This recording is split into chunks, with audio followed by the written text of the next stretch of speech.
Hello everyone, I hope आप सब अच्छे होंगे और अच्छे से पढ़ रहे होंगे and welcome back to my YouTube channel. जैसे कि आपको पता है कि हमने कुछ फाइनेंशियल मैनेजमेंट की सीरीज स्टार्ट की थी जिसमें हमने पढ़ा था फाइनेंशियल मैनेजमेंट होता क्या, हमने थोड़ा सा इंट्रो पार्ट किया था। तो आज उसी को कंटिन्यू करते हुए हम आगे बढ़ते हैं। आई होप आप सबने वो वीडियो देख ली, कि किसी ने नहीं देखी तो प्लीज़ पहले उस वीडियो को देखिए ताकि आपको फाइनेंशियल मैनेजमेंट के मीनिंग के बारे में, इंट्रो के बारे में पता चल सके, तभी हम आगे फर्दर उसको कंटिन्यू कर सकते हैं। तो हम थोड़ा सा क्रक्स कर लेते हैं, कंक्लूजन कर लेते हैं कि हमें फाइनेंशियल मैनेजमेंट में किया क्या था। फाइनेंशियल मैनेजमेंट जैसे कि हमें पता है 2 वर्ड का कॉम्बिनेशन है, फाइनेंशियल एंड द मैनेजमेंट। तो हमने फाइनेंशियल में क्या पढ़ा था कि जैसे अगर हम अपनी बॉडी की बात करें, हमारी बॉडी में क्या जरूरी है, ब्लड होना जरूरी है। सेम ऐसे ही अगर हम किसी भी बिजनेस की बात करें, चाहे वो शॉर्ट टर्म है चाहे वो लॉन्ग रन बिजनेस है, कोई भी बिजनेस है, छोटा है बड़ा है मीडियम है, उस सबको किसकी जरूरत होती है? फाइनेंस की। तो जैसे हमारी बॉडी के लिए ब्लड जरूरी है, वैसे ही हर बिजनेस के लिए फाइनेंस जरूरी है। विदाउट फाइनेंस क्या है, बिजनेस रन नहीं कर सकते। तो हमने इसमें क्या पढ़ा था, ये फाइनेंशियल हो गया। और मैनेजमेंट के क्या था कि हमने जो भी पैसा रेज करना, फंड रेज करना, उसको मैनेज करना ताकि हमारा बिजनेस भी अच्छे से चल सके और हमारी जो भी प्रॉफिट्स है, जो भी हमारी रिक्वायरमेंट्स है, हम उसको पूरा कर सके। तो ये तो हमने पढ़ लिया था फाइनेंशियल मैनेजमेंट है क्या। तो बेसिकली हमने फाइनेंशियल मैनेजमेंट के बारे में पढ़ा क्या था कि फाइनेंशियल मैनेजमेंट हमें बेसिकली हेल्प किस चीज में करती है? डिसीजन लेने के लिए। तो बेसिक पॉइंट जो हमारा फोकस पॉइंट किस पे होगा? डिसीजन मेकिंग पे, कि हम डिसीजन किस चीज का लेंगे। अब पैसा मेरे पास इतना आ रहा है तो कहाँ कहाँ इन्वेस्ट करना है, कितने कितने प्रोपोर्शन में इन्वेस्ट करना है। तो बेसिकली ये हमारा क्या था?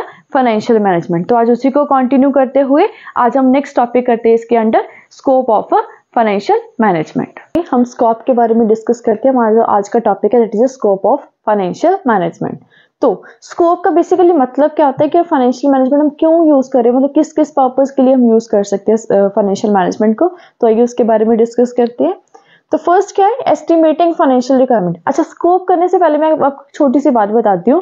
जो हम ये बात कर रहे हैं ना कि हमने फंड्स को रेज करना, उसको मैनेज करना, तो ये सब चीजें करेगा कौन? ये सब चीजें करेगा फाइनेंशियल मैनेजमेंट होगी, लेकिन इसको करेगा कौन? Financial manager. तो फाइनेंशियल मैनेजर एक इंपॉर्टेंट रोल प्ले करता है इन सब चीजों को करने के लिए। एक्चुअल में वो ही रेज करेगा फंड, मतलब उसी के थ्रू होंगे।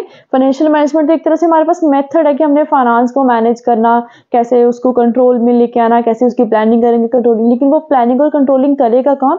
Financial manager. तो उसमें एक इंपॉर्टेंट क्वालिटीज होनी चाहिए, इंपॉर्टेंट उसमें लीडरशिप की क्वालिटी होनी चाहिए, कंट्रोल करने की क्वालिटी होनी चाहिए। तो मेजर जो रोल प्ले करता है वो कौन करता है? Financial manager.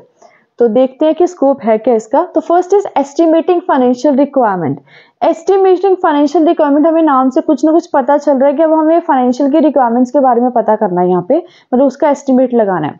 जैसे कि मैंने अब कोई भी अपना बिजनेस स्टार्ट किया, तो बिजनेस स्टार्ट करने के बाद अब मेरे को पता करना है कि इस टाइम पे मेरे फाइनेंशियल रिक्वायरमेंट्स है कितने। अगर तो मेरा शॉर्ट रन बिजनेस है या फिर लॉन्ग रन है तो बिजनेस ना फाइनेंस तो रिक्वायरमेंट है, जैसे हमने मीनिंग में डिस्कस किया। तो इसमें हम बेसिकली करेंगे क्या? रिक्वायरमेंट्स के बारे में देखेंगे कि हमारी रिक्वायरमेंट्स है क्या। सेकेंड पॉइंट में हम डिसाइड करेंगे हमारा कैपिटल स्ट्रक्चर। कैपिटल स्ट्रक्चर का यहाँ पे मतलब क्या है कि हमें यहाँ पे देखना है कि जो हम पैसा इन्वेस्ट कर रहे हैं उसको कितने प्रपोर्शन में कहाँ कहाँ इन्वेस्ट करना है। Third is selecting a source of finance. यहाँ पे हम देखेंगे हमारा फाइनेंस का मतलब जो भी फाइनेंस आ रहा है वो कहाँ से आ रहा है, क्या क्या सोर्सेज है, कहाँ कहाँ से हम फाइनेंस को रेज कर सकते हैं। Fourth one is select a pattern of investment. अब हम यहाँ पे डिस्कस करेंगे पैटर्न क्या इन्वेस्टमेंट का, मतलब किस प्रोपोर्शन में, किस टेक्निक्स के अकॉर्डिंग हम इन्वेस्टमेंट कर रहे हैं। Next is proper cash management, कि क्या उसके अकॉर्डिंग जो हम ये स्टेप्स यूज कर रहे हैं उसमें हमारी प्रॉपर कैश को मैनेज कर पा रहे हैं या नहीं कर पा रहे। Next is implementing financial control. क्या हमारा जो भी हम जो फाइनेंशियल मैनेजमेंट कर रहे हैं, क्या उससे हमारा कंट्रोल आ रहा है, उसको इम्प्लीमेंट कर पा रहे हैं या नहीं कर पा रहे, कोई डिविएशंस तो नहीं आ रही। And the last is proper use of surplus, क्योंकि जो भी हमारा प्रॉफिट निकल रहा है कि हम उसको अच्छे से यूज कर पा रहे हैं या फिर नहीं कर पा रहे। तो आइए इसको डिटेल में अब समझते हैं। ओके, तो अब इसको डिटेल में समझते हैं।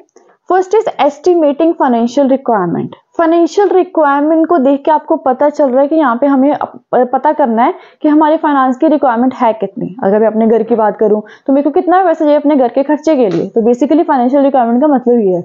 तो यहाँ पे हमें करना है कि एस्टिमेट लगाना है कि फाइनेंशियल रिक्वायरमेंट है कैसी। अब मेरा बिजनेस शॉर्ट रन में भी हो सकता है, मतलब शॉर्ट बिजनेस भी हो सकता है लॉन्ग रन का बिजनेस भी हो सकता है, मतलब बड़ा बिजनेस है या फिर शॉर्ट बिजनेस है। तो उन दोनों के बिजनेस की अगर बात करें तो दोनों में पैसा चाहिए, तो इन दोनों में मेरी फाइनेंशियल रिक्वायरमेंट है कितनी, मेरे को कितना कितना पैसा चाहिए। अगर मेरे को अपने बिजनेस के लिए XYZ मेरा कोई बिजनेस है, जैसे कि अगर मैं बात करूं मैं यूट्यूब चैनल चला रही हूँ तो एक तरह से मेरा बिजनेस है कि मैं आपको हेल्प कर रही हूँ। तो अगर ये यूट्यूब चैनल है मेरा जैसे कि, तो इसमें क्या है कि अब मेरी रिक्वायरमेंट्स क्या है, फाइनेंशियल रिक्वायरमेंट क्या है। तो फाइनेंशियल रिक्वायरमेंट मैं बोल सकती हूँ कि मेरे को एक बोर्ड चाहिए था, बोर्ड को परचेज करना है, या फिर जिससे मैं वीडियो बना रही हूँ मेरे को वो स्टैंड चाहिए जिसमें मैं अपना फोन स्टैंड कर सकूँ। तो ये मेरी फाइनेंशियल रिक्वायरमेंट है कि अगर मेरे को कोई भी एसेट परचेज करना है तो एसेट कौन सा परचेज करना है। अब एसेट में भी वैरायटीज है, कौन सा एसेट परचेज करें उसकी वैल्यू कितनी होगी, तो वो फाइनेंशियल रिक्वायरमेंट की एस्टिमेट करेगी। मतलब स्कोप का अब फाइनेंशियल मैनेजमेंट करने का हमारा फर्स्ट मोटिव क्या है, ताकि हमें पता चल सके हमारी फाइनेंशियल रिक्वायरमेंट है क्या, इस टाइम पीरियड की, इस ईयर की, या फिर इस मंथ में हमें कितना पैसा चाहिए और वो पैसा किस चीज के लिए चाहिए, किस चीज को परचेज करने के लिए चाहिए। Next is deciding capital structure. Capital structure मैंने अभी आपको बताया, कैपिटल स्ट्रक्चर का बेसिक मतलब क्या होता है कि मेरे को देखना कि मैंने जो इन्वेस्टमेंट करनी है वो किस प्रपोर्शन में करनी है और कहाँ करनी है। जैसे सपोज मेरे पास XYZ 3 तरह की कंपनी है, मेरे पास मैंने जो अपनी प्रपोर्शन कुछ भी इन्वेस्ट करना, मैंने 100 रुपीज इन्वेस्ट करने हैं, तो मैं X में इन्वेस्ट करूं, Y में इन्वेस्ट करूं या फिर Z में इन्वेस्ट करूं, और अगर इन्वेस्ट करूं तो किस प्रपोर्शन में करूं, उसको हम बोलते हैं कैपिटल स्ट्रक्चर। तो मैं पहले देखूंगी कि इस कंपनी का जो है रिटर्न कैसा है, इस कंपनी का रिटर्न कैसा है, इस कंपनी का रिटर्न कैसा है। तो बेसिकली डिसाइड क्या करना है मेरे को, जैसे मेरे को लग रहा है, मैंने उसको कुछ प्रीवियस डाटा चेक किया, इसमें किसी ने 100 रुपीज किए थे तो 8% का एस्टिमेट आ रहा है, कैलकुलेशन करूंगी 12 का आ रहा है, 10 का आ रहा है, तो मेरे को देख के पता चल रहा है कि वाई कंपनी जो है मेरे लिए बेनिफिटरी है। तो कैपिटल स्ट्रक्चर डिसाइड करने का मोटिव क्या है कि मेरे को यहाँ पे डिसाइड करना है कि मेरे को इन्वेस्टमेंट करनी है तो कहाँ करेंगे। ठीक है, फर्स्ट पॉइंट में हमारा क्या था कि मेरे पास पैसा कितना होना चाहिए, मतलब मेरे को अभी पैसे की कितनी जरूरत है। सेकंड पॉइंट बता रहा है कि मेरे पास जो पैसा है उसको मैं कहाँ इन्वेस्ट करना है, मतलब किस कंपनी में इन्वेस्ट करूं ताकि मेरे को रिटर्न ज्यादा है, return in the sense profit ज्यादा है। Selecting a source of finance. अब पैसा तो आ रहा है, मैं कह रही हूँ अभी मैंने पढ़ा था फाइनेंशियल मैनेजमेंट के इंट्रो में कि हमने फंड्स को रेज करना, फाइनेंस को रेज करना। फाइनेंशियल बताता है क्या, पैसे को कैसे रेज करें। तो वो सोर्स कौन कौन सा हो सकता है, हम कैसे पैसे को रेज कर सकते हैं, कैसे कैसे कर सकते हैं, शेयर कैपिटल से, डिवेंचर से, कोई इशू किए डिवेंचर, कोई शेयर कैपिटल इशू किया, या फिर कोई रिडीम किया हमने कोई डिवेंचर वगैरह, और भी नंबर्स ऑफ सोर्सेज जिससे हम अपने पैसे को रेज कर सकते हैं। बेसिकली थर्ड पॉइंट हमें क्या बताता है कि हम पैसे को कहाँ कहाँ से लेके आ सकते हैं। लोन ले सकते हैं, तो लोन लेंगे तो उसका रिटर्न भी बनना पड़ेगा, तो वो कितना हमें ज्यादा पड़ रही है वैल्यू या कम पड़ रही है, तो ये सोर्सेज के बारे में हमें बताएगा। Next is selecting a pattern of investment. ये थोड़ा सा पॉइंट मिलता जुलता है कैपिटल स्ट्रक्चर की तरह, क्योंकि अगर आपने याद हो तो अभी हमने किया डिसाइडिंग कैपिटल स्ट्रक्चर, जो हमें क्या बताता है कि हमने जो हमारे पास पैसा, जैसे मैं कह रही हूँ सपोज मेरे पास 100 रुपीज है, तो 100 रुपीज कहाँ इन्वेस्ट करने हैं। मैंने बोला था मेरे पास 3 तरह की कंपनी है, तो मैं वाई कंपनी में इन्वेस्टमेंट कर रही हूँ, कैपिटल स्ट्रक्चर ये बताता है। लेकिन selecting a pattern of investment क्या बताता है, इसमें पैटर्न क्या था, कंपनीज किस में इन्वेस्ट करनी है, लेकिन इसमें पैटर्न क्या है, मेरे पास 3 तरह की कंपनी है, मैं 3 में इन्वेस्ट कर रही हूँ 100 रुपीज, लेकिन किस प्रपोर्शन में कर रही हूँ। जैसे मेरे पास प्रपोर्शन है 20-80 में करूं, मतलब कैपिटल प्रेफरेंस शेयर्स में कितना करना है, इक्विटी शेयर में कितना करना है, 80-20 में करूं या 50-50 के प्रपोर्शन में भी इन्वेस्टमेंट करूं। तो मेरे को लग रहा है कि अगर मैं 50-50 करूंगी तो मेरे को रिटर्न ज्यादा आएगा, तो मैं इस कंपनी को चूज करूँ इन्वेस्टमेंट करने के लिए। तो ये मेरा पैटर्न है, मेरे पास कितने नंबर्स ऑफ पैटर्न, उसमें से किसको सेलेक्ट कर रही हूँ इन्वेस्टमेंट के लिए। इसमें क्या था, किस कंपनी को कर रही हूँ, इसमें है किस प्रपोर्शन में कर रही हूँ। क्लियर, वो था किस कंपनी को इन्वेस्ट कर रही हूँ, इसमें है किस प्रपोर्शन में कर रही हूँ। सपोज ये एक्स कंपनी है, एक ही कंपनी है मेरे पास, अब एक कंपनी में मैं 3 तरह के प्रपोर्शन बना सकती हूँ, 20 का कर दूं, 80 का कर दूं, 80 का कर दूं, 20 का कर दूं, या 50-50 कर रही हूँ इक्विटी और प्रेफरेंस में। तो इसमें मैं रिपीट कर रही हूँ दोबारा, कैपिटल स्ट्रक्चर में क्या था, मेरे को डिसाइड करना कि किस कंपनी में इन्वेस्टमेंट करनी। मेरे पास बहुत सारी कंपनीज हैं, लेकिन पैटर्न ऑफ इन्वेस्टमेंट क्या बताता है, कंपनी मेरे पास एक है लेकिन किस प्रपोर्शन में करना है, क्योंकि वहां पे मेरे पास इक्विटी शेयर्स भी है और प्रेफरेंस शेयर भी है। अब मैं किस में कितना इन्वेस्ट कर रही हूँ। इक्विटी में 100 कर दूं तो कोई बेनिफिट नहीं है, प्रेफरेंस में 100 कर दूं तो भी कोई बेनिफिट नहीं होगा, क्योंकि लॉस होगा तो पूरे का पूरा डूबेगा। तो इससे बेटर क्या है, मैं हाफ ऑफ कर दूं, 20-80 की रेशियो कर दूं, 60-40 की कर दूं। तो वो रेशियो क्या है, प्रपोर्शन क्या होगा, वो हमें पैटर्न ऑफ इन्वेस्टमेंट बताता है। Next is proper cash management. अब जो मैंने इन्वेस्टमेंट की, तो क्या मैं प्रॉपर कैश को मैनेज करके कर रही हूँ। मैंने बोला था कि मेरी रिक्वायरमेंट्स 100 रुपीज की हैं, तो क्या 100 रुपीज के अंडर ही मैंने परचेजिंग की, उसके ऊपर तो नहीं चली गई। अब मेरे को कैश को मैनेज करना है, क्यों, क्योंकि अगर मेरी कंपनी है, मेरा बिजनेस है, तो वहाँ पे लेबर भी होगी, मेरे को लेबर को भी पे करने पड़ेंगे, वेजेस पे करने पड़ेगी, मेरी इलेक्ट्रिसिटी का बिल आ रहा है वो पे करना पड़ेगा, मेरी और भी काफी एक्सपेंसेस हो सकते हैं, वो भी डेली टू डेली एक्सपेंसेस होंगे। तो उसको रिक्वायरमेंट को पूरा करना, तो वो हमें कौन हेल्प करेगा, कैश मैनेजमेंट। अगर मेरे पास कैश होगा तभी मैं पूरा कर सकती हूँ ना।